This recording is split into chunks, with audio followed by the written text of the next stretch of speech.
네, 오늘 하나님의 말씀을 로마서 2장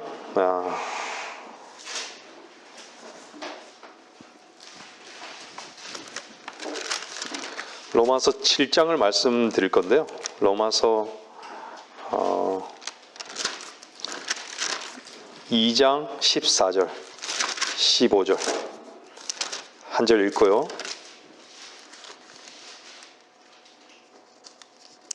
로마서 2장 14절 15절 율법이 없는 이방인들이 본성으로 율법에 있는 일들을 행할 때에는 율법이 없어도 이것들이 스스로에게 율법이 되나니 그들의 양심도 증가하고 그들의 이성이 송사하거나 서로 변명하여 그들의 마음에 기록된 율법의 행위를 보여주느니라.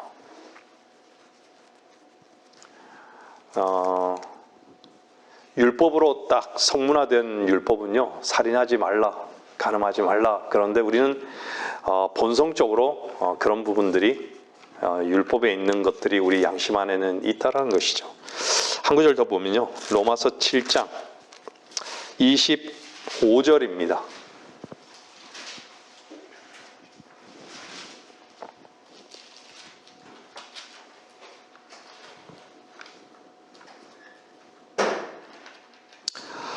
예수 그리스도 우리 주를 통하여 하나님께 감사하노라. 그러므로 내 자신이 생각으로는 하나님의 법을 섬기지만 육신으로는 죄의 법을 섬기노라. 오늘 하나님의 말씀의 제목은 하나님께 감사하노라. 하나님께 감사하노라. 제가 읽었던 로마서 2장 14절에서 15절 그 말씀의 결론이 어떻게 나와야 되느냐? 로마서 7장 25절에 하나님께 감사하노라. 사람을 죽을 때까지 지배하는 것은 무엇일까요?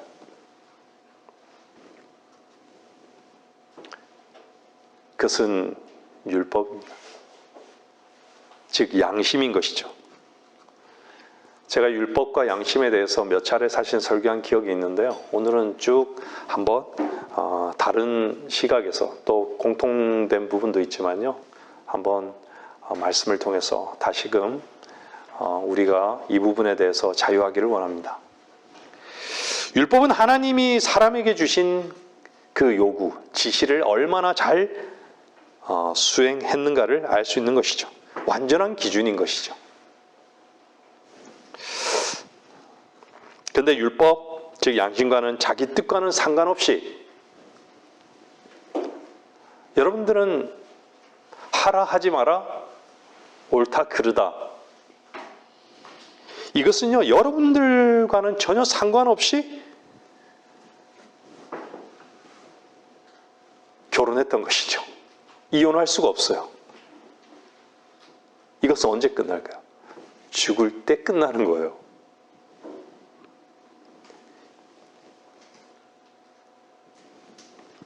그 결혼을 무효로 만들 수도 없고요.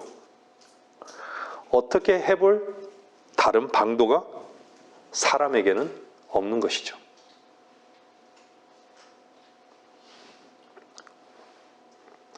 우리가 삶 속에서 가장 많이 듣는 게 사실 이거 해라, 저거 해라, 이것이 옳다, 이것이 그르다예요.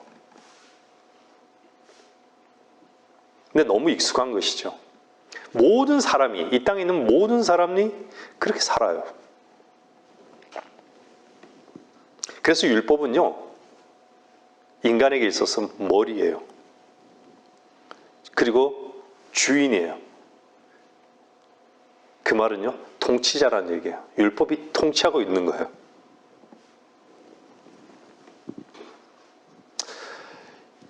율법은 모세를 통해서 하나님께로부터 받은 것이에요.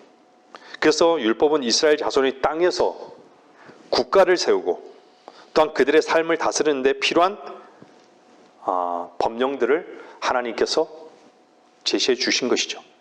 그 법령의 모험을 언급하고 있어요. 근데 로마서를 보게 되면, 로마서 첫 3장을 보게 되면 율법은 모든 사람들, 이 땅에 있는 모든 사람들, 유대인, 이방인, 모든 유대인과 이방인을 대상으로 한 하나님의 명령인 것입니다. 율법대로 양심대로 살 수 있었다면 하나님께서 모든 사람이 죄를 지었으므로 라고 결론을 내리셨을까요? 그리고 하나님의 영광에 이르는 그 기준에 이를 수 있었을까요? 모든 사람이 죄를 지었으므로 유대인이나 이방인이나 다 죄 아래 있다는 것이죠.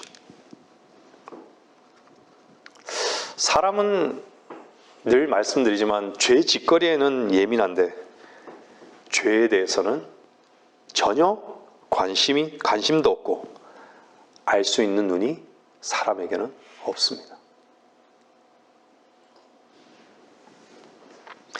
그래서 사람은 드러나는 것으로 판단하고 평가하는 것으로 자기의 의로움과 자기의 옳음을 주장하는 것이죠. 성경은 분명 죄들과 죄를 말씀하고 있습니다.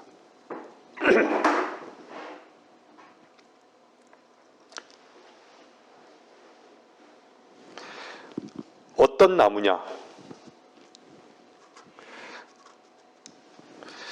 사실은 어떤 나무냐의 문제이죠. 접붙여진 나무가 되어본 적이 없다면요, 사람들은 결코 구원도, 거듭남도, 생명도, 그리스도의 머리 되심도 모르는 것입니다.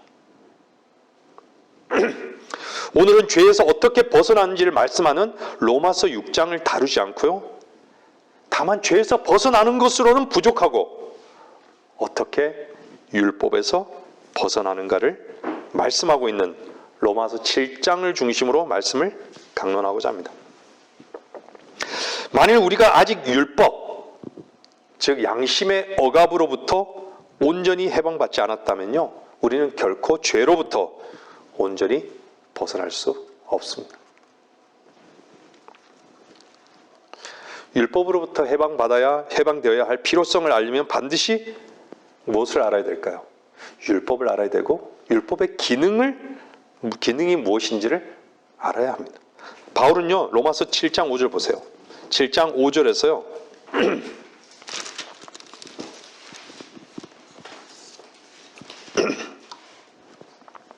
이렇게 말씀하고 있습니다.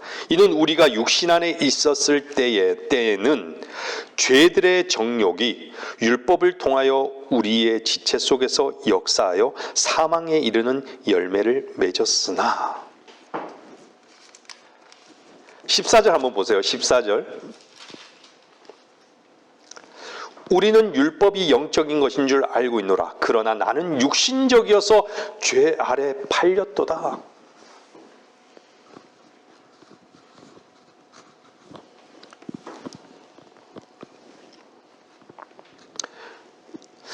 육신이라는 게 나오잖아요. 육신이요.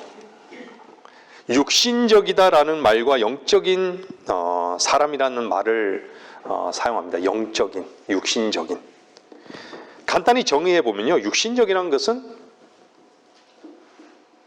태어난 그대로, 아담의 본성대로 하나님을 모르고 구원받지 않은 그 상태, 자연인의 그 상태, 혈과 육으로 살아가는 그 상태, 하고 싶은 대로 마음대로 내가 주인이 돼서 살아가는 그 형태. 영적인 사람은요, 성령으로 행하는 거죠. 진리의 영 안에서 행하는 새롭게 된 사람을 말하는 것입니다.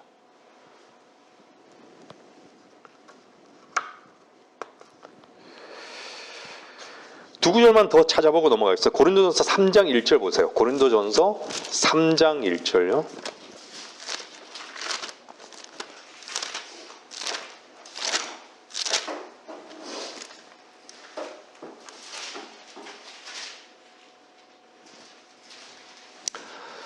고린도전서 3장 1절.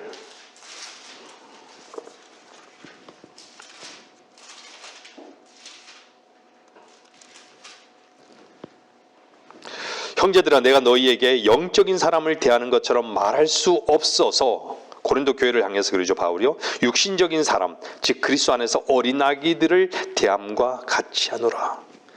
고린도 교회 성도들은 구원받은 성도들이죠. 근데 육신적인 사람, 그리스도 안에서 어린아기를 대함과 같이 한다라고 얘기했어요. 자, 갈라디아서 6장 1절 보겠습니다. 갈라디아서 6장 1절.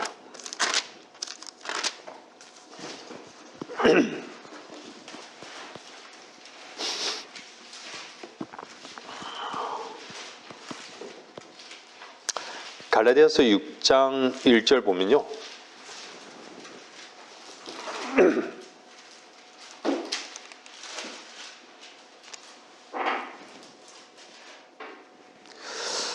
형제들아, 어떤 사람이 무슨 잘못을 범하였으면 영적인 너희는 온유의 영으로 그런 자를 바로잡고 내 자신을 돌아보아 너도 시험을 받지 아니하도록 하라. 영적인 너희는 얘기하잖아요. 그죠? 근데 아까 전에는 고린도 교회를 향해서 육신적인 너희는 얘기하잖아요. 로마서 7장으로 다시 넘어오겠습니다. 로마서 7장 넘어오면요, 18절 한번 보겠습니다. 로마서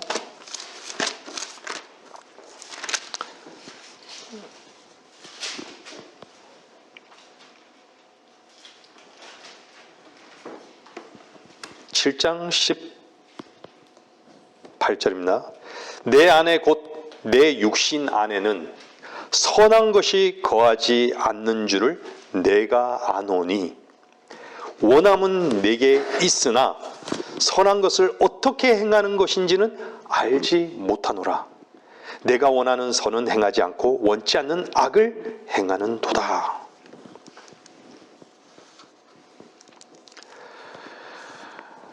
우리가 금방 살펴보았듯이 5절도 살펴보았고요. 14절도 보고 18절도 읽어보았는데요. 이것은 죄의 문제를 훨씬 능가하는 것을 보았을 것입니다. 왜 그럴까요? 왜냐하면 이것은요, 하나님을 기쁘게 하는 일과 관련되기 때문입니다.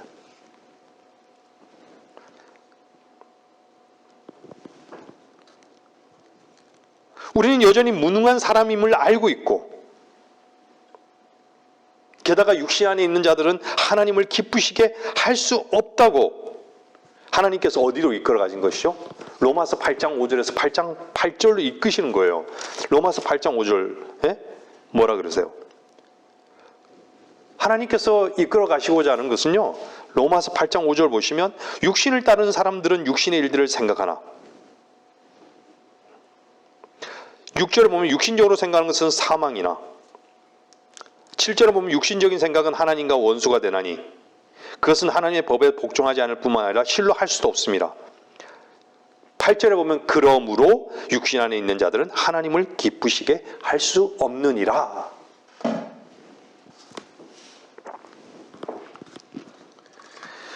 우리는 어떻게 이 사실을 발견할 수 있었습니까? 여러분들은 어떻게 발견할 수 있었죠? 율법, 즉 양심의 도움이 있었던 것이죠. 어떤 그리스도인은 구원받았지만 여전히 어딘가에 매여 있습니다. 죄에 매여 있고 어딘가에 매여 있습니다. 이것은요, 그가 항상 죄의 건세 아래 생활한다는 말이 아닙니다. 어떤 죄가 그를 괴롭히고 그가 항상 그 죄들을 범한다는 뜻이죠. 근데 어느 날 주 예수님의 죽음이 우리의 죄를 제거하셨을 뿐만 아니라 그분이 죽으실 때 죄인인 나까지도 그분의 죽음 안에 포함시켰기 때문에 그분의 죽음은 우리 죄만 처리하지 않고 우리 자신도 처리하였다는 완전한 복음을 듣고 눈이 열려서 이미 그리스도와 십자가에 함께 못 박힌 것을 보게 된 것이죠. 그것을 본 사람은 자신을 주와 함께 죽고 부활한 자로 자신을 죽은 자들로부터 산 자같이 하나님께 자신을 드리겠노라고. 더 이상 자신에게 속하지 않는다는 것을 알게 되고 주님께서 이루어 놓으신 일로 인해서 주님을 찬양하고 감사하며 그리스도 안에서 삶을 시작한 것이죠. 여러분들도 그렇게 시작되었잖아요. 이것이 그리스도인의 시작인 것이에요.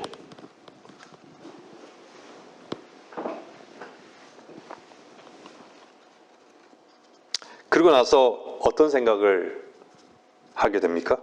이런 생각을 갖게 되죠.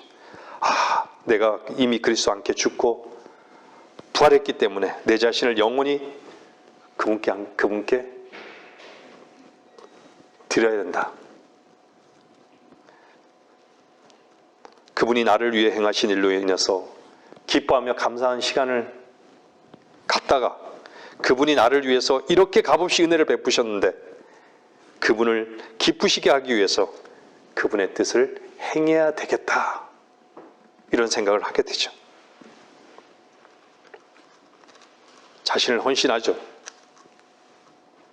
하나님의 뜻을 찾으려 하고 그분께 순종하려고도 하고 자신을 준비하는 것이죠. 그러나 예상외로 그런 새로운 것을 발견하게 됩니다.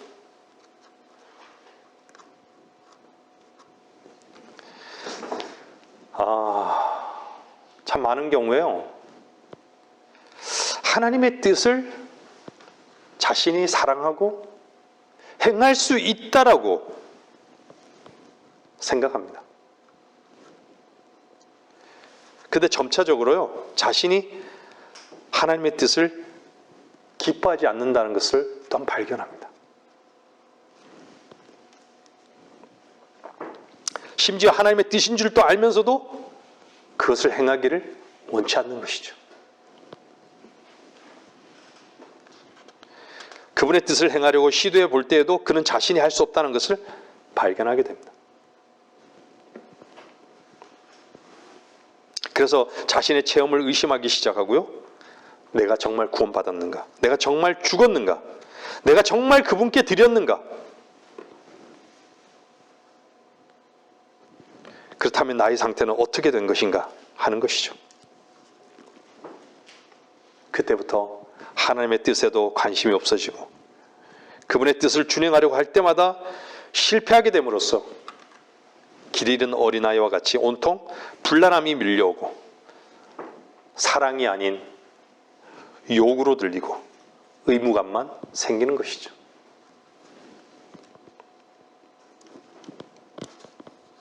최종적으로 그가 얻은 결론은요, 하나님의 뜻을 진심으로 사랑한 적이 없기 때문에 하나님의 뜻을 행하기 위해 그분께 능력을 강구해야 한다는 것입니다. 능력이 없어서 그렇다고 하나님께 능력을 구하는 것이에요.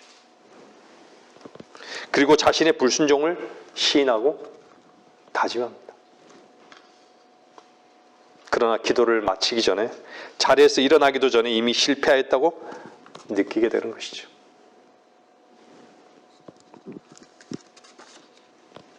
자기 의지와 힘을 다하여 행해보지만 더 심한 실패로 돌아가는 자신을 발견하게 되는 것이죠. 로마서 7장 18절 보십시오. 로마서 7장 18절, 19절. 아까 봤죠? 내 안에 곧 내 육신 안에는 선한 것이 거하지 않는 줄을 내가 아노니. 원함은 내게 있으나 선한 것을 어떻게 행하는 것인지는 알지 못하노라. 내가 원하는 선은 행하지 않고 원치 않는 악을 행하는도다.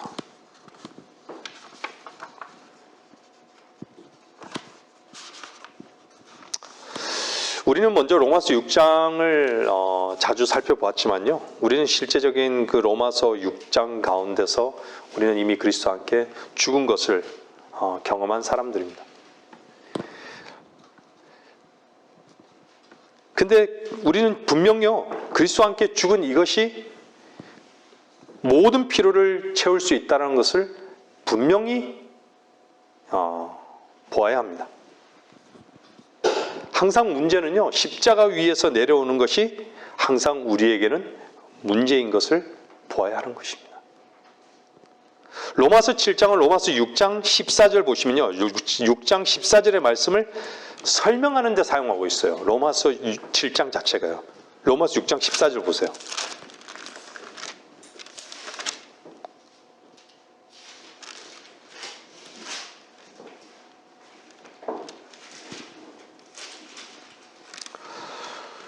로마서 6장 14절 보면요. 죄가 너희를 주관하지 못하리니 이는 너희가 율법 아래 있지 아니하고 은혜 아래 있기 때문이라.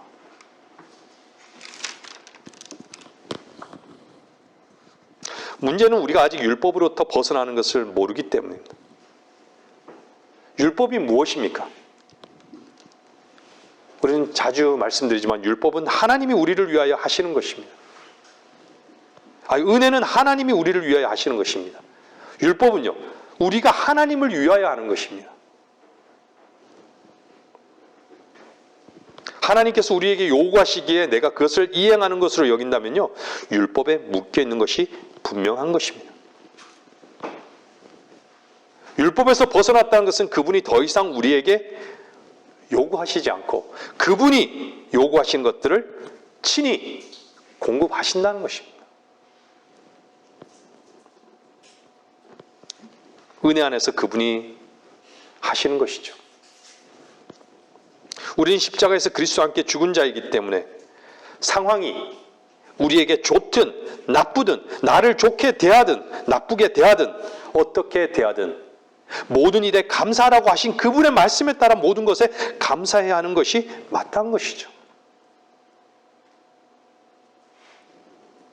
내 힘을 내려놓고 그분의 말씀이 능력이 되시는 현장에 있게 하시는 것입니다. 하나님을 위하여 무엇을 할 필요가 없습니다. 이것이 율법에서 벗어나는 것입니다. 로마서 7장의 문제는요, 바로 육신에 속한 사람이 하나님을 위하여 무엇인가를 하려고 하는 데 있는 것입니다.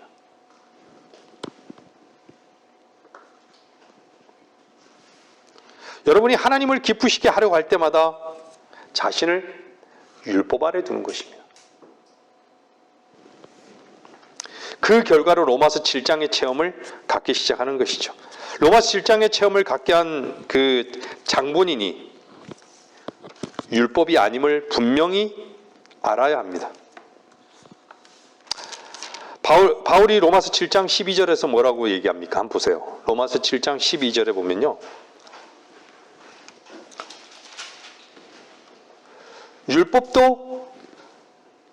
그러므로 율법도 거룩하며 계명도 거룩하고 의로우며 선하도다. 율법이 거룩하고 계명도 거룩하고 의롭다고 했습니다. 선하다고 말씀하고 있는 것이죠. 이 말은 율법 자체가 틀린 게 아닙니다. 잘못은 우리에게 있는 것이죠. 율법의 요구는요, 거룩하고 의롭지만 율법의 요구를 받는 우리가 의롭지 못한 것이죠. 사람이 의롭지 못한 것이에요. 율법의 요구가 부당한 데 있지 않고요, 내가 그 요구들을 만족시키지 못하는 데 있는 것입니다. 율법은 절대적인 순종만 용납되는 것이죠. 근데 아무도 그 기준을 충족시킬 수가 없어요.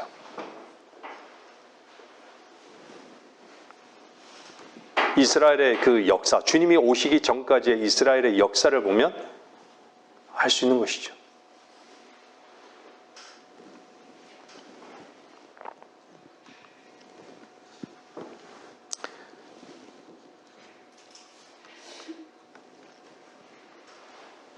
율법으로는요, 우리 안에 성령님이 거주하게 할 수 없습니다.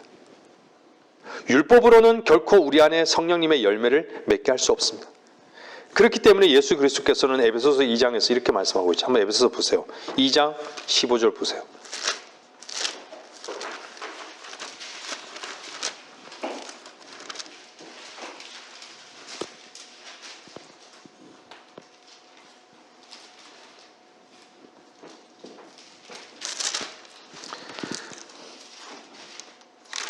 에베소서 2장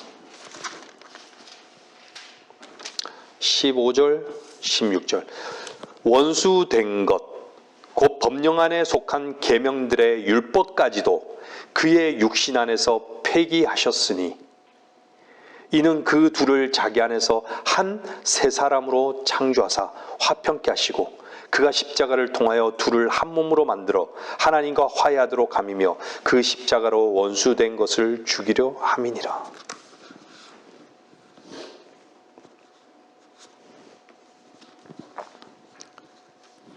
우리를 하나 되게 하신 것이죠. 진리의 영이신 성령님을 우리 안에 부어주셔서 열매를 맺게 하신 것입니다. 율법은 우리가 성령의 열매를 맺는 것을 절대 막을 수 없습니다. 여러분들, 세상도 세금을 내는 것이 세금을 요구하죠. 세금을 내는 것은, 세금을 내는 요구는요 정당한 것이지만요, 그 세금을 낼 돈이 없다면 잘못은 누구에게 있는 것이죠? 나에게 있는 것이에요. 그와 같은 것이에요. 로마서 7장 14절 한번 보세요. 로마서 7장 14절로 돌아가 보면요,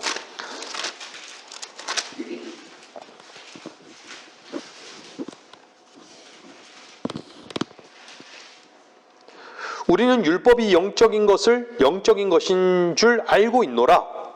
그러나 나는 육신적이어서 죄 아래 팔렸도다.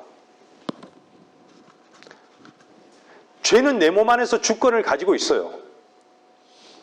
여러분, 누군가 나에게 아무것도 요구하지 않을 때 나는 아주 선한 사람 같지만요, 무엇인가 요구할 때 어떻죠? 죄가 드러나는 것이에요. 아무것도 요구하지 않으면요, 종일 아무것도 하지 않는다면 아무 쓸모없는 사람이 되지만요, 적어도 어떤 문제를 일으키지는 않는 것이죠. 근데 일어나, 시간 낭비하지 마, 무언가를 해, 이렇게 말하잖아요. 그러면 즉시 문제가 발생하기 시작하는 것입니다. 요구는 틀린 거예요, 맞는 거예요? 요구는 옳은 거예요. 문제는 그 요구를 실행하지 못하는 그 사람에게 있는 것이죠. 요구는 옳지만 제대로 그 요구에 부족할 때 부족한 것이 드러나는 것입니다. 우리는 태어날 때부터 죄인이었습니다. 본래 진노의 자녀였고 잃어버린 자였습니다. 버리운 자였던 것이죠. 만일 하나님께서 우리에게 아무것도 요구하지 않으시면 모든 것은 다 좋은 것이죠. 구원만 받으면 끝. 생명을 얻었기 때문에 끝.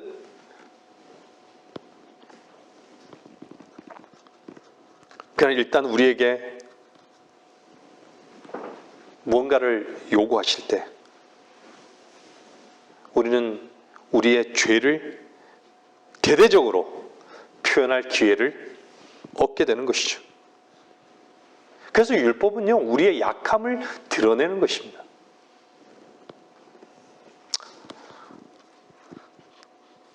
최자매가 저에게 가만히 앉아있고 움직이지 말라고 한다면요, 저는 아주 좋습니다. 그러나 저에게 무언가를 하라고 한다면요, 저는 반드시 최자매의 요구에 맞지 않았어요. 핀잔을 듣게 되고 때로는 그 일을 망치는 것을 보여주면요, 더 이상 저를 신뢰하지 않는다고 말하는 것은 당연한 것입니다. 제가 이 말씀을 드리는 것은요,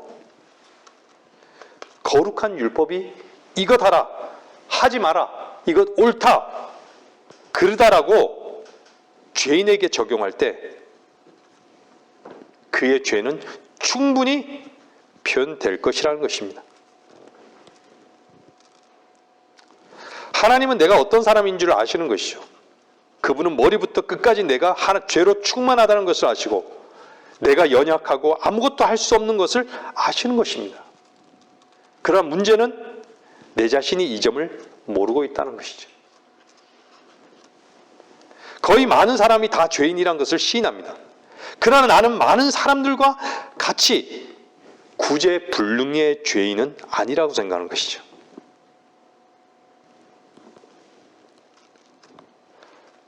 그러므로 하나님은 우리가 극도로 약하고 아무 소망이 없는 사람이라는 것을 보는데 이르도록 우리를 이끄시는 것입니다. 비록 우리가 말은 이렇게 하지만 우리들이 이것을 완전히 믿지 않기 때문에 하나님은 우리가 구제불능임을 보여주시기 위하여 뭔가 하시지 않을 수 없었던 것입니다. 만일 율법, 즉 양심이 없다면 우리가 얼마나 약한지를 모르는 것이죠. 로마서 7장 7절 보면 뭐라 그래요? 보세요. 그런즉 우리가 무슨 말을 하려? 율법이 죄냐? 결코 그럴 수 없느니라. 율법에 의하지 아니하고서는 내가 죄를 알지 못하였으니 곧 율법이 너는 탐내지 말지니라 하지 아니하였더라면 내가 정욕을 알지 못하였으리라. 죄를 드러낸 것이죠. 실패에 직면하게 된 것입니다.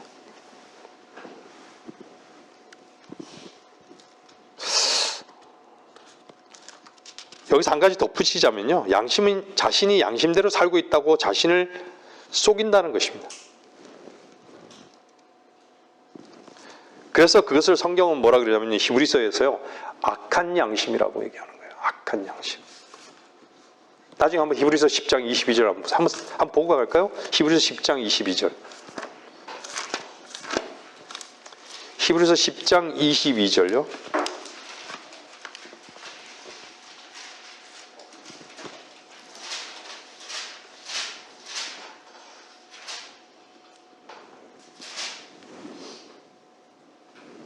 모든 사람들이 다 양심대로 살고 있다 그러죠. 자신은요. 22절 보면요. 우리가 믿음의 온전한 확신 가운데서 진실한 마음으로 다가가자. 이는 우리의 마음은 핏부림을 받아 악한 양심으로부터 깨끗해졌고 우리의 몸은 순산물로 씻겨졌기 때문에. 악한 양심. 양심을 지키려고 시도하면 시도할수록, 율법을 지키려고 시도하면 할수록 뭐만 드러난 것이죠? 우리의 약함만이 드러나는 것이요. 이게 언제까지 지속될까요? 우리가 구제불능일 정도로 약하다는 것을 알 때까지, 인정할 때까지 하나님 앞에. 하나님은 이미 이것을 아셨지만 우리가 이것을 모르기 때문에 하나님은 우리가 이 사실을 인정하도록 고통스러운 그 체험을 주지 않으실 수 없었던 것입니다.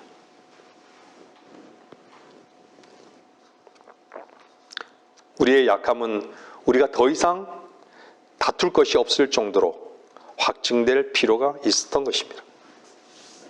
이런 목적으로 하나님이 율법을 주신 것이에요.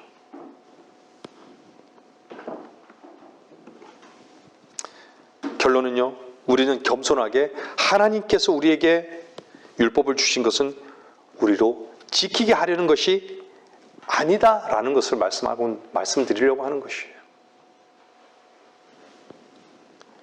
우리가 이렇게 악하고 약하기 때문에 그분은 우리에게서 어떤 것도 요구하지 않으신다는 것입니다.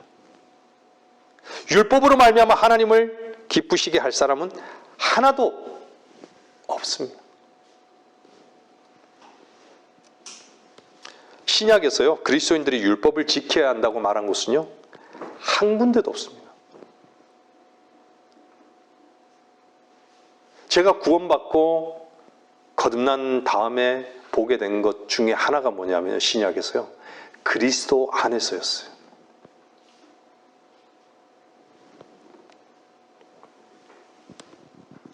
율법은 범죄를 드러내기 위한 것이라고 말합니다. 로마서 5장 20절 보세요. 로마서 5장 20절 보면요,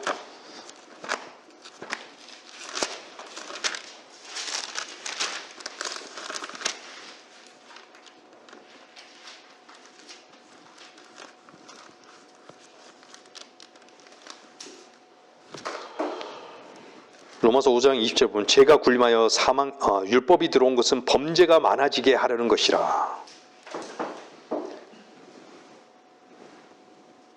그러나 죄가 많아진 곳에 은혜가 더욱 넘쳤나니 죄가 굴림하여 사망에 이른 것 같이.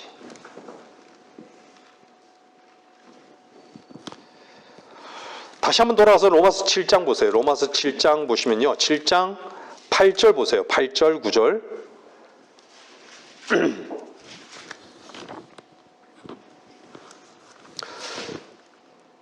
그러나 죄가 계명을 통하여 기회를 잡아 내 안에서 온갖 세욕을 일으켰느니라. 이는 율법이 없으면 죄는 죽은 것임이라.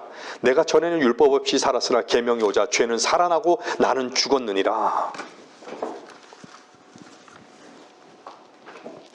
바울은요, 주님을 만나기 전에 율법에 관해서 흠이 없다고 생각했습니다. 선한 양심으로 산다라고 여겼던 것이죠. 그런데요, 바울은 그것에 의해서 율법을 지켰던 그것으로 인해서 그가 정죄받은 것을 빛 가운데 보았던 것입니다. 그는 자신이 살아있는 것으로, 율법을 지키는 것으로 살아있다라고 생각했으나 실제로 계명이 실제로 오고 무엇을 발견했던 것이죠? 죽은 것을 경험했던 것이죠.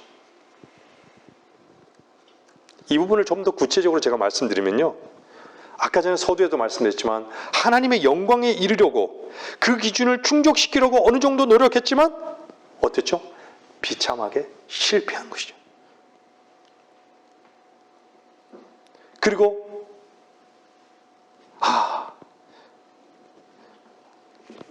우리가 비참하게 실패하니까 어땠죠? 하나님께서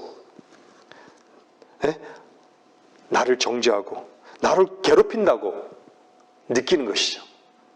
하나님이 나를 싫어하실 거라고, 나를 미워하실 거라고.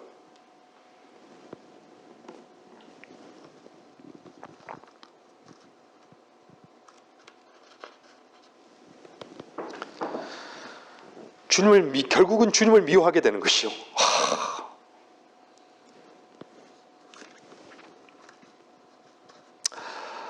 기록된 모든 것은 우리에게 생명을 주고 죄의 싹을 피하게 하기 위한 것이었지만 우리의 연약함과 반역 때문에 율법은 우리에게 아무 문제도 없는 것처럼 우리를 속이면서 우리를 죽이도록 고안된 무기라고 여겼던 것이죠. 우리가 살아있는 동안 우리를 죽게 한 것은요, 하나님이나 그분의 계명이 아니라 오직 죄, 항상 존재하는 죄였던 것이죠.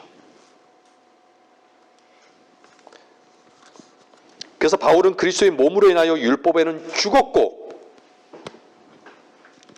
내주하시는 성령의 능력으로 죄와 사망의 법에서 해방되었음을 알았던 것입니다. 율법은요, 지금 오늘 제가 로마서 7장을 교리적으로 강론하는 것입니다. 여러분들 잘 들으셔야 됩니다. 율법은요, 우리의 성질을 폭로하고 있어요.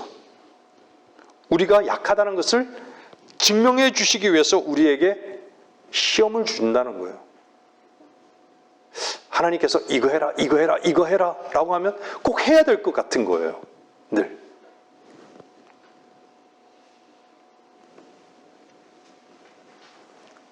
근데 신약을 보면 해야 될 게 너무 많죠. 어떻게 잘 행하고 있습니까?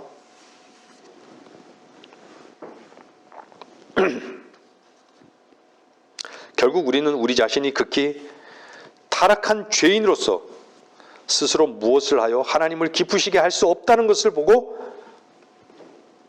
주님 앞에 이 사실을 인정하는 것이죠.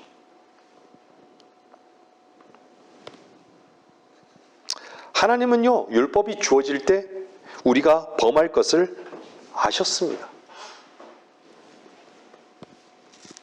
절대적으로 우리 자신이 약한 존재라는 것을 비로소 우리가 율법을 범할 때 우리 자신을 보게 되고 주님을 믿게 되고 우리 자신이 약한 존재라는 것을 인정하게 되는 것이죠. 이때 율법의 목적이 이루어지는 것입니다. 뭐라 그래요? 18절에요. 원함이 내게 있으나 선한 것을 어떻게 행하는 것인지는 알지 못하노라. 갈라디아서 3장 24절 보시겠습니다. 갈라디아서 3장 24절.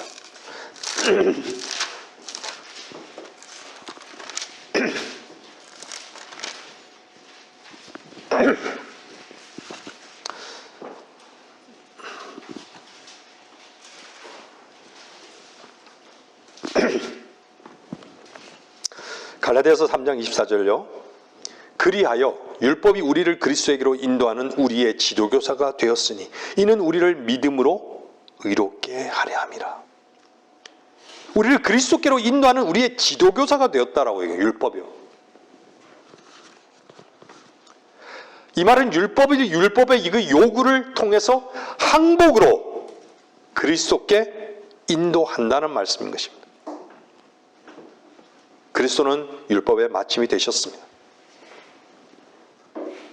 그래서 바울은요, 로마서 7장 1절부터 4절까지의 말씀을 사용했어요. 율법에서 벗어나는 그림을 제공해 주고 있습니다. 한번 보세요. 로마서 7장 다시 돌아가 보세요.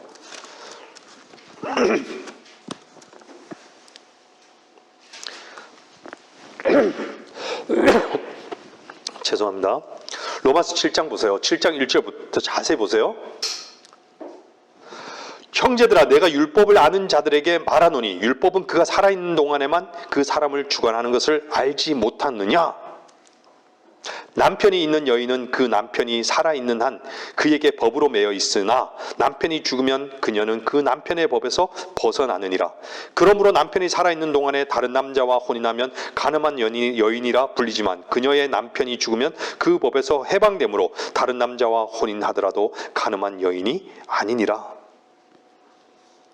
나의 형제들아, 이런 연유로 너희도 그리스도의 몸으로 인하여 율법에는 죽었나니 이는 너희로 다른 사람 즉 죽은 자들로부터 일으켜지신 그와 혼인하게 하려는 것이요 그리하여 우리로 하나님께 열매를 맺게 하려는 것이니라.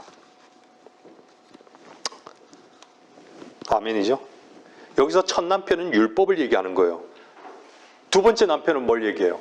그리스도를 얘기하는 겁니다. 그리스도. 여기서 여인은요, 바로 당신들인 것이죠. 여러분들인 것이죠. 율법은 많은 것을 요구하지만 그 요구를 이루는 데는 조금도 도움을 주지 못하는 것입니다. 반면에 그리스도께서는요, 우리에게 여러 가지를 요구하시지만 그분이 친히 우리 안에서 그분이 요구하시는 것을 이행하시는 것입니다. 여러분, 이 사실을 아주 주의 깊게 엄중하게 들으셔야 합니다. 아내가 남편이 요구한 것을 이루지 못하는 것이 문제지만요, 그녀가 자유롭게 해방받기 위해서는요, 유일하게 할 수 있는 것은 뭐죠? 첫 남편이 죽는 것이에요.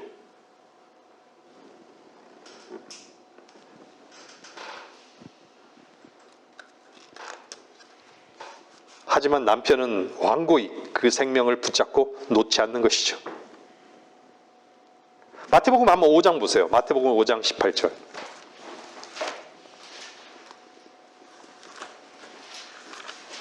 마태복음 5장 18절.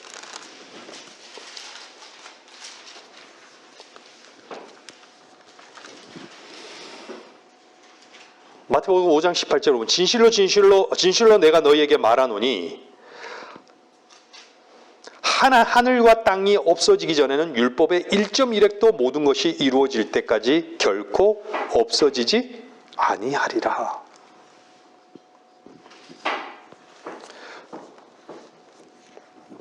하늘과 땅이 없어지기 전에는요, 율법의 1.1획도 모든 것이 이루어질 때까지 없어지지 않는답니다.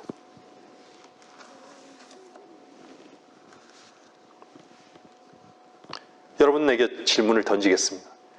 율법이 없어지지 않는다면 어떻게 내가 그리스도와 연합할 수 있겠습니까? 만일 나의 첫 남편이 죽기를 거절한다면 내가 어떻게 두 번째 남편에게 시집갈 수 있겠습니까? 제가 여러분에게 질문 던지는 것이에요. 방법은 하나예요. 하나님께서 말씀하시고자 하는 결론이 여기에 있습니다. 첫 남편인 율법이 죽기를 원치 않는다면요, 어떻게 하면 되죠? 내가 죽으면 됩니다. 내가 죽는다면 혼인의 관계는 끊어지는 것이죠. 이것이 바로 하나님이 율법에서 우리를 구원하시는 방법입니다. 로마서 7장 이 단락에서 가장 중요한 점은요, 바로 3절, 4절로 바뀌는 것이에요. 좀 전에 봤잖아요. 3절, 4절이 어때요? 4절에 보면 나 형제 이런 연유로 너희도 그리스도의 몸으로 인하여 율법에는 죽었나니.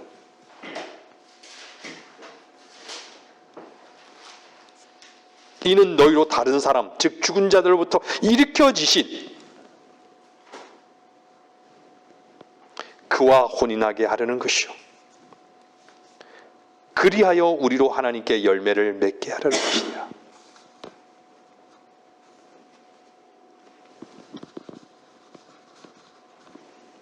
율법이 끝나지 않으면요, 열매를 맺을 수가 없는 거예요.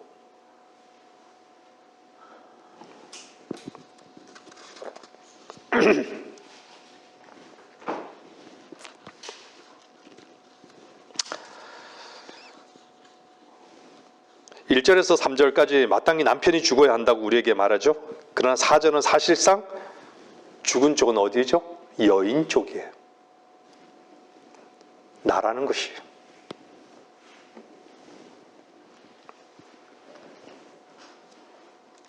내가 죽은 것입니다. 죽음으로 말미암아 율법에서 벗어날 수 있는 것입니다. 여러분들, 율법은 영원히 지나가지 않는다는 것을 기억하셔야 합니다. 하나님의 공의와 요구는요, 영원까지 존재합니다. 내가 아직 살아있는 한 나는 반드시 그 요구들에 응해야 하는 것이죠. 그러나 만일 내가 죽었다면 율법은 더 이상 나에게 무엇을 요구할 수 없습니다. 율법에서 벗어나는 것은요, 원칙상 죄에서 벗어나는 것과 같습니다. 일단 그녀가 죽어버리면 혼인관계는 해제되죠. 그녀 남편의 법에서도 벗어나는 것이죠. 그러면 나는 어떻게 죽는가의 문제만 남아 있습니다. 우리 주님의 역사의 귀함이 바로 여기에 있는 것이죠. 로마서 7장 4절 말씀 보세요. 아까 전에 봤죠. 로마서 7장 4절. 우리를 지배하는 배우자, 이것은 율법입니다. 율법의 요구로부터 벗어날 수 있도록 주님께서 공식적으로 허용해 주신 방법은 없습니다. 율법은 우리가 해낼 수 있는 것보다 더 많은 것을 요구하고 우리가 실패할 때 정죄하고 혼을 내는 것이죠. 이거 안 했다고 혼내는 것이죠. 정죄하는 거예요, 율법은요.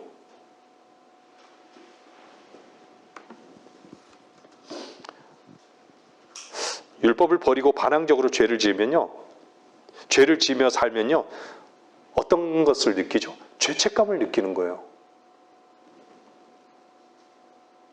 근데 그 관계를 끝내주지는 못합니다. 여러분, 그리스도께서는 죽으실 때 그분의 몸이 찢기셨습니다. 하나님께서 우리를 그분 안에 두셨기 때문에 우리도 찢겨진 것입니다. 그분이 못 박혀 죽으셨을 때 나도 그와 함께 못 박혔습니다. 주 예수님이 죽으심으로 하나님은 사람들이 지성산에 들어올 수 있도록 성전 안의 휘장을 아래로, 위에서 아래로 둘로 갈라지게 하셨습니다. 주 예수님이 죽으신 이후로요, 하나님은 더 이상 자신을 감추지 않으시고 그분 자신을 우리에게 계시하셨습니다. 고린도전서 보세요. 고린도전서 2장 7절.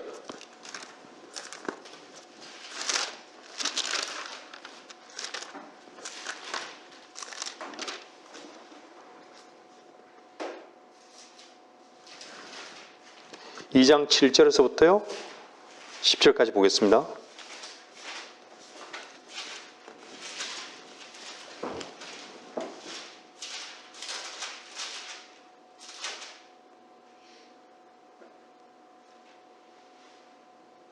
고린도서 2장 7절에서 10절 다만 우리가 신비 속에 있는 하나님의 지혜를 말하노니 이는 하나님께서 세상 전에 우리의 영광을 위하여 미리 정하신 감추어진 지혜니라. 이 지혜는 이 세상의 통치자들 가운데서 아무도 몰랐노라. 만일 그들이 알았더라면 영광의 주를 십자가에 못 박지는 아니하였으리라. 그러나 기록된 바와 같으니 하나님께서는 자기를 사랑하는 자들을 위하여 예비하신 것들은 눈으로 보지도 못하였고 귀로 듣지도 못하였으며 인간의 마음속에 들어온 적도 없었느니라고 한 것이라. 그러나 하나님께서 이것들을 우리에게 그의 영으로 나타내셨으니 이는 성령께서는 모든 것 심지어 하나님의 깊은 것들까지도 통찰하시기 때문이라. 사람의 일을 그 사람 안에 있는 사람의 영이 아니면 누가 알리요. 이와 같이 하나님의 일도 하나님의 영이 아니면 아무도 모르느니라. 죽음은 남편의 모든 요구에서 벗어나게 하였습니다. 주 예수님이 죽으실 때 우리는 그분 안에 있었기 때문에 만유를 포함한 그분의 죽음이 율법에서 우리를 해방한 것입니다. 주님은 무덤에 남아 계시지 않으셨습니다. 그분은 부활하셨습니다. 우리 역시 그분 안에 있었기 때문에 부활한 것입니다. 주 예수님의 몸은 그분의 죽음을 말해줄 뿐만 아니라 그분의 부활을 말해주는 것이죠. 그분의 부활은 몸의 부활이기 때문입니다. 그러므로 그리스도의 몸으로 말미암아 우리는 율법에 대하여 죽임을 당하였을 뿐만 아니라 하나님을 위하여 살게 된 것입니다. 로마서 7장 4절이 말씀하고 있잖아요. 옛 혼인의 그 관계는 죽음으로 해제되었습니다.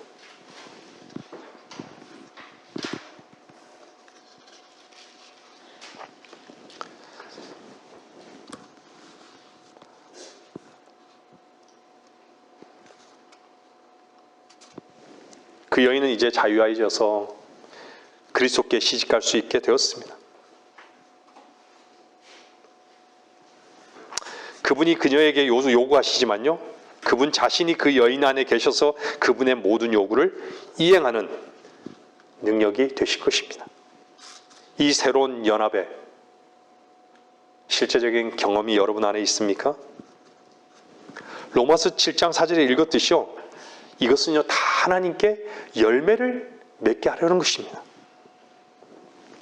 다시 말씀드리지만 율법이 폐해진 것이 아니라요, 도리어 완전히 온전케 되었고 부활의 주님께서 그녀 안에서 그분의 생명을 살아 나타내시게 되었기 때문입니다.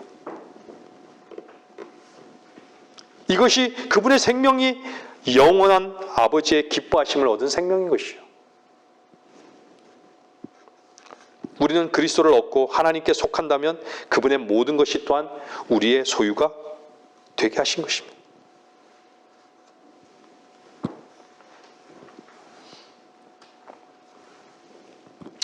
우리가 그분의 무한한 풍성함을 취할 수 있기 때문에 우리는 자연히 그분의 모든 요구에 응할 수 있는 것입니다.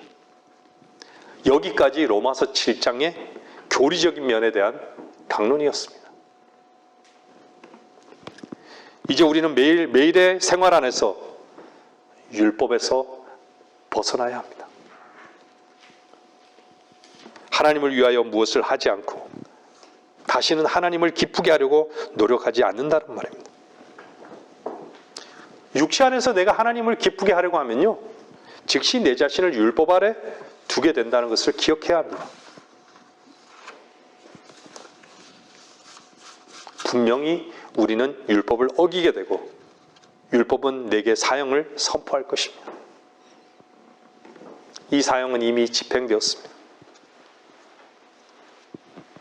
이제 육체에 속한 나는 죽음으로써 이미 율법의 모든 요구로부터 벗어난 자가 되었습니다.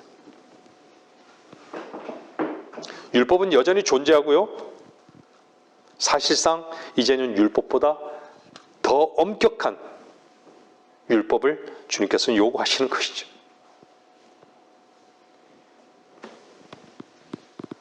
그러나 이제 그 요구들을 이행하시고 내 안에서 하나님이 기뻐하시는 일을 하시는 분은 그리스도이십니다. 그리스도이시기 때문에 율법의 요구들은 이미 만족된 것이죠. 마태복음 5장 17절 한번 보세요. 다시 한번 보세요. 마태복음 5장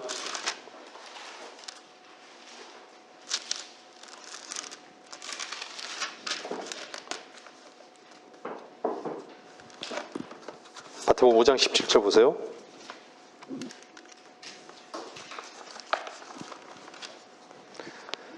내가 율법이나 선지자들을 폐기하러 온 줄로 생각하지 말라.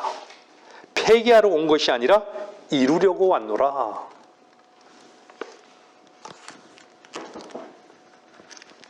그분은 율법의 저주를 대신 지시고 죽음으로써 성취시키셨습니다. 그래서 우리에게는요, 아브라함의 언약이 가능하게 됐던 것입니다. 무엇으로요? 믿음으로. 갈라디아서 4장 한번 보고 넘어가겠습니다. 갈라디아서 4장 4절 4절에서 7절까지입니다.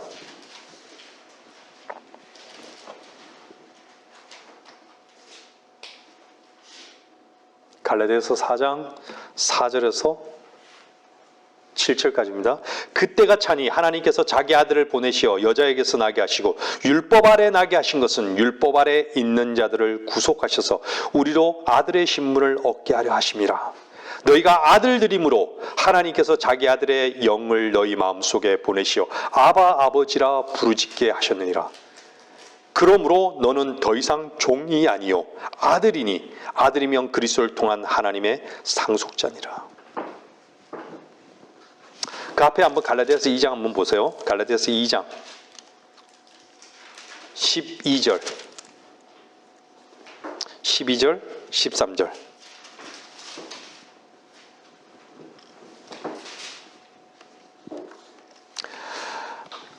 이는 몇몇 사람이 야고보에게 오기 전에 그가 이방인들과 함께 먹다가 그들이 오니 할례자들에게 속한 자들을 두려워하여, 할례자들에게 속한 자들이라는 것은 유대인 거죠. 율법을 지키는 자들이죠. 속한 자들을 두려워하여 뒤로 물러나 혼자 떨어져 있었기 때문이라. 다른 유대인들도 마찬가지로 그와 함께 위선을 행하니 심지어는 바나바까지도 그들의 위선에 끌려가더라. 여러분 안에서 행하시는 분은 하나님이십니다.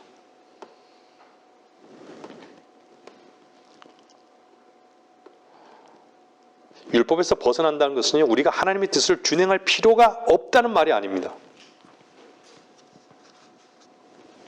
우리 힘으로 하나님의 뜻을 행하지 않겠다는 뜻입니다. 우리의 힘으로 하나님의 뜻을 행하지 않겠다는 말입니다. 우리가 우리 자신에 대해서 완전히 절망하고 심지어 하나님을 기쁘시게 하려는 시도조차 하지 않음으로써 우리는 우리 안에서 그분의 부활 생명을 완전히 나타내실 주님을 신뢰하는 것입니다.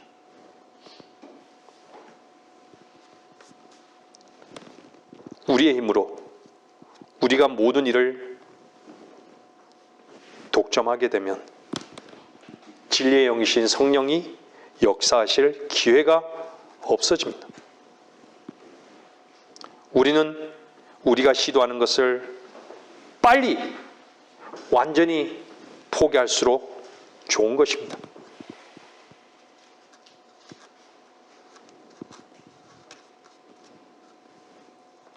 내가 할 수 있는데 주님이 해야 될 이유가 없는 것이죠.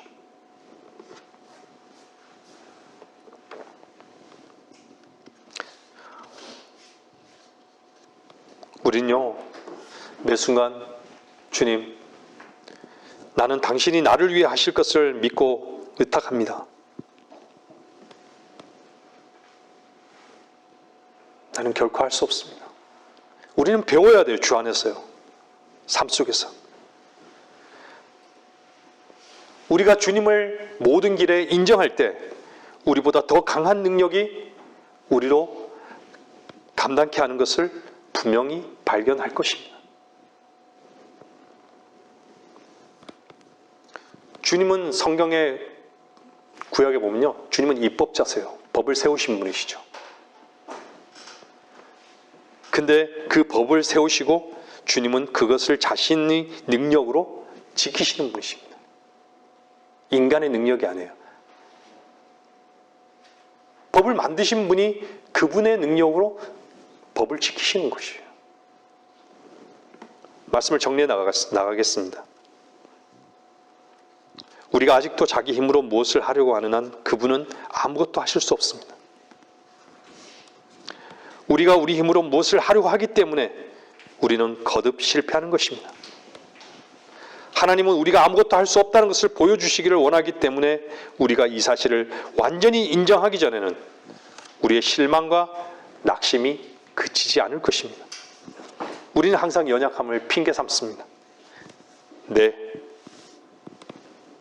우리의 문제는 하나님의 뜻을 행하지 못할 정도로 약함을 인정하지만 모든 일을 포기할 정도로 약하지 못하다는 것입니다. 그것은 인정하지 못해요.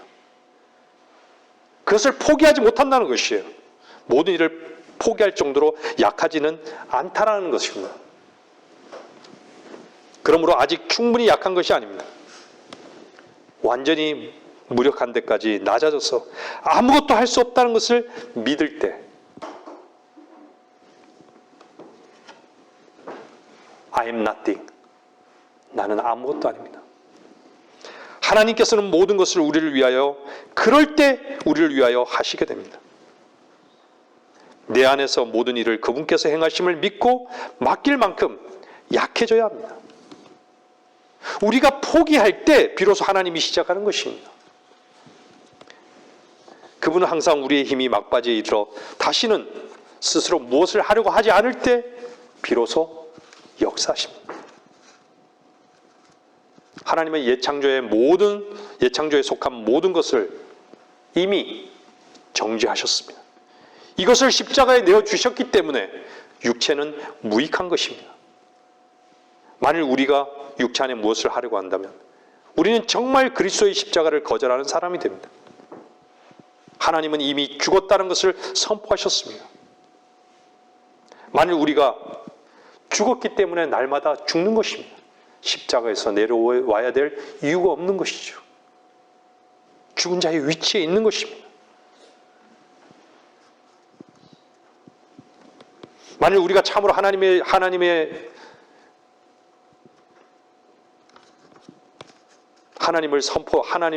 선포를 믿는다면요, 우리는 마땅히 하나님의 판결을 증명해 보여야 합니다. 그 행동은 바로 하나님을 기쁘시게 하려는 모든 것을 포기하는 것입니다. 우리가 힘써 하나님의 뜻을 행하려고 하는 것은 바로 우리에게서 달리 취할 것이 없다는 십자가의 선포를 부인해 버리는 것입니다. 우리가 계속 노력하는 이유, 한편으로는요, 하나님의 오해를 요구하고 하나님의 요구를 오해하고, 한편으로는 공급의 근원을 오해하였기 때문입니다. 율법을 볼 때마다 그분의 요구를 만족시켜야 한다고 생각합니다. 다시 말씀드리지만 비록 율법 자체는 옳을지라도 틀린 사람에게 적용할 때 모든 것이 잘못된다는 것을 알아야 합니다. 그래서 로마서 7장 24절은 뭐라 그래요? 오, 나는 비참한 사람이로다. 오, 나는 비참한 사람이로다. 이 사람은요, 이 고백을 여러분들이 한다라고 한다면요, 자신이 율법의 요구를 만족했던 나였구나. 그래서 오, 나는 비참한 사람이로다. 내가 말씀을 이루려고 했구나. 내가 말씀대로 행한다라고 착각했구나. 나를 쓰면서 살았구나. 오, 나는 비참한 사람이로다. 내가 좋은 것이 좋은 것이었구나. 내가 옳은 것이 옳은 것이었구나. 오, 나는 비참한 사람이로다.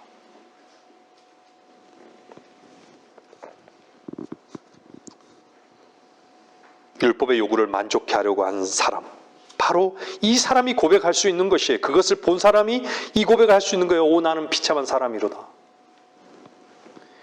이 사람 속에 한 가지 기본적으로 잘못된 관념이 있는 것이죠. 하나님이 율법을 지키도록 요구하신다고 생각했기 때문에 지키려고 노력했던 것입니다. 사실상 하나님은 율법을 지키라고 요구하지 않으셨습니다. 최선을 다해서, 자기 최선을 다해서 하나님의 뜻을 따라 행하려고 노력하지만 그의 행한 것들은 그가 아는 바 하나님의 뜻과는 상반된 것입니다. 죽은 배우자와 관계를 유지하려고 시도한 사람이 있습니까? 배우자가 죽었는데 그 배우자를 묻지 않고 그 배우자와 관계를 유지해요. 끊임없이 말하고 화장해주고 노닥거리고 말하고 말 붙이고. 미친 것이죠.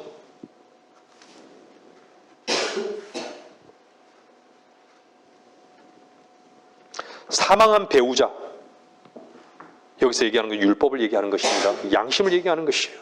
사망한 배우자와 관계를 유지하려는 시도는요, 이로울 것이 전혀 없고 헛된 것입니다. 그리스도 안에서의 풍성한 삶은요, 우리 주 예수 그리스도의 관계에서 누릴 수 있습니다. 우리가 죽은 것과 관계를 유지하고자 한다면요, 우리가 얻을 수 있는 모든 기쁨과 만족을 놓칠 것입니다. 여러분은 매일 아침 일어나 예수 그리스도의 사랑을 누리시겠습니까? 아니면 죽을 죄를 섬기고 돌보시겠습니까? 부활하신 그리스도께서 주시는 기쁨과 평안을 누리며 하루를 시작하실 것인가요? 아니면 죄의 썩은 잔해 속에서 그럭저럭 살아나가시겠습니까? 아니면 열매 맺는 승리 속에서 인생의 좋은 때와 어려운 때를 맞이할 것입니까? 아니면 죽은 여인의 생명 없는 몸을 질질 끌고 다니며 힘든 인생을 더 힘들게 사실 것입니까?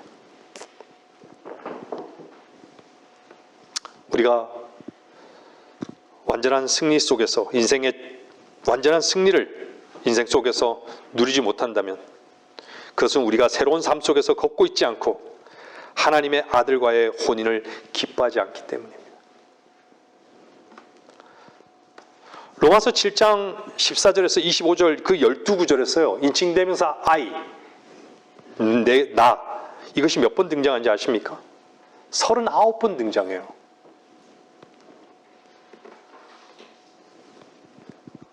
자신에게 사로잡혀 있다면 반드시 패배하고 마는 것입니다. 우리가 우리 자신에게 집착하는 것은요, 우리 자신을 주장하는 것은요, 우리 자신을 사랑하는 것은요, 죄에게 헌신하는 것만큼이나 치명적이라는 사실입니다. 자기 자신과 죄를 사랑하는 거기에서 오, 나는 비참한 사람이로다 고백이 나오는 것이죠. 지금도 우리는 비참하지만 우리에게는 이 사망의 몸에서 나를 구해줄 예수 그리스도 우리 주가 있습니다. 우린 종종 두 마음을 품고 있지만 감사할 만한 이유가 있습니다. 우리 자신이나 육신에는 소망이 전혀 없지만 우리 주 예수 그리스도께서 우리와 함께 하시며 우리가 바로 설 수 있게 그분이 모든 공급이 되신다는 것입니다.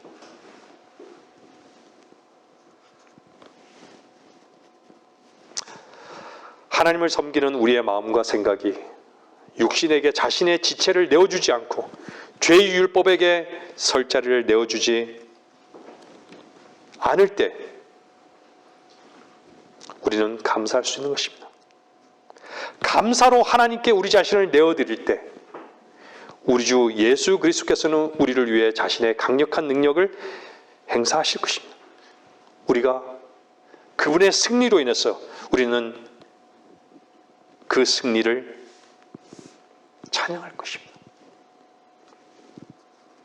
승리하는 삶을 살도록 주님께서 능력이 되으실 것입니다.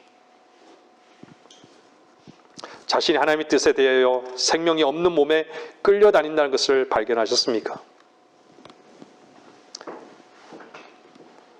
세상에 속한 것들에 대해 말할 때 아무 문제 없이 말하지만 주님을 말해야 할 때, 주님의 은혜를 말할 때 한마디도 말해내지 못하십니까? 기도하려고 할 때 졸리고 하나님을 위하여 무엇을 하려고 할 때 몸이 좋지 않다고 느끼십니까? 하나님의 뜻과 관계된 것 외의 것은 다 할 수 있을 것 같은데 주님과의 깊은 관계를 기뻐하지 않는 것들이 내 안에서 발견된다면 하나님의 뜻과 일치되지 않는 것이 있는 것입니다. 하나님의 뜻에 대하여 우리가 사망의 몸을 갖고 있다는 것은 하나님을 섬기는 데 있어서 우리가 이렇게 약하고 극도로 약하되 구제불능할 정도로 약할 때 7장 24절 오 나는 비참한 사람이로다. 하나님이 들으시기에 가장 듣기 좋은 소리를 하나님 앞에 여러분들은 고백하실 것입니다. 자기가 아무것도 할 수 없다는 것을 알고 어떤 뜻을 세울 결심조차도 포기할 때 비로소 이런 외침을 갖는 것입니다. 실패하고 결심하고 의지의 힘을 사용하고 그것을 반복하면서 자신의 결심이 무익하다는 것을 발견할 때 자신에 대해 절망하는 것입니다. 여러분 안에서 문제의 해답을 찾을 수는 있습니다.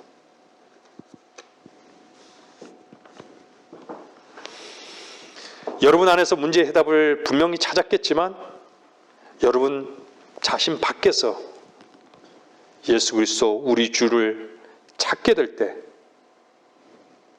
더 이상 우리의 힘을 쓰지 않고 모든 소망은 다 그분 안에 있음을 알게 될 것입니다. 여러분 주님을 바라봤을 때, 여러분이 십자가를 바라봤을 때 어떤 것을 얻었습니까? 놀라운 실제를 경험하지 않았습니까? 죄사함을 얻게 됐지 않습니까? 자유함을 얻게 되지 않았습니까? 우리가 우리 안에 계신 주님을 앙망할 때 우리는 죄로부터 해방을 받고 율법으로부터 해방을 얻고 하나님의 뜻을 그분이 친히 행하신 그 현장에 있게 되는 것이죠. 죄로부터 해방받은 사람의 첫마디는 무엇입니까? 오늘 마지막에 읽었던 본문 로마서 보세요. 로마서 7장 25절. 예수 그리스도 우리를 주를 통하여 하나님께 감사하노라. 예수 그리스도 우리를 통하여 하나님께 감사하노라.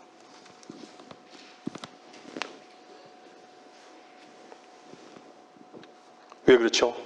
하나님께서 모든 것을 이루셨기 때문입니다.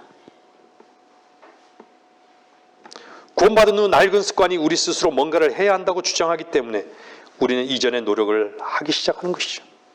그러나 하나님의 말씀은 우리에게 다 이루었다고. 너희 안에서 행하시는 이는 하나님이시라고. 우리 안에서 우리가 죄로부터 해방받도록 모든 것을 이루실 것이라고.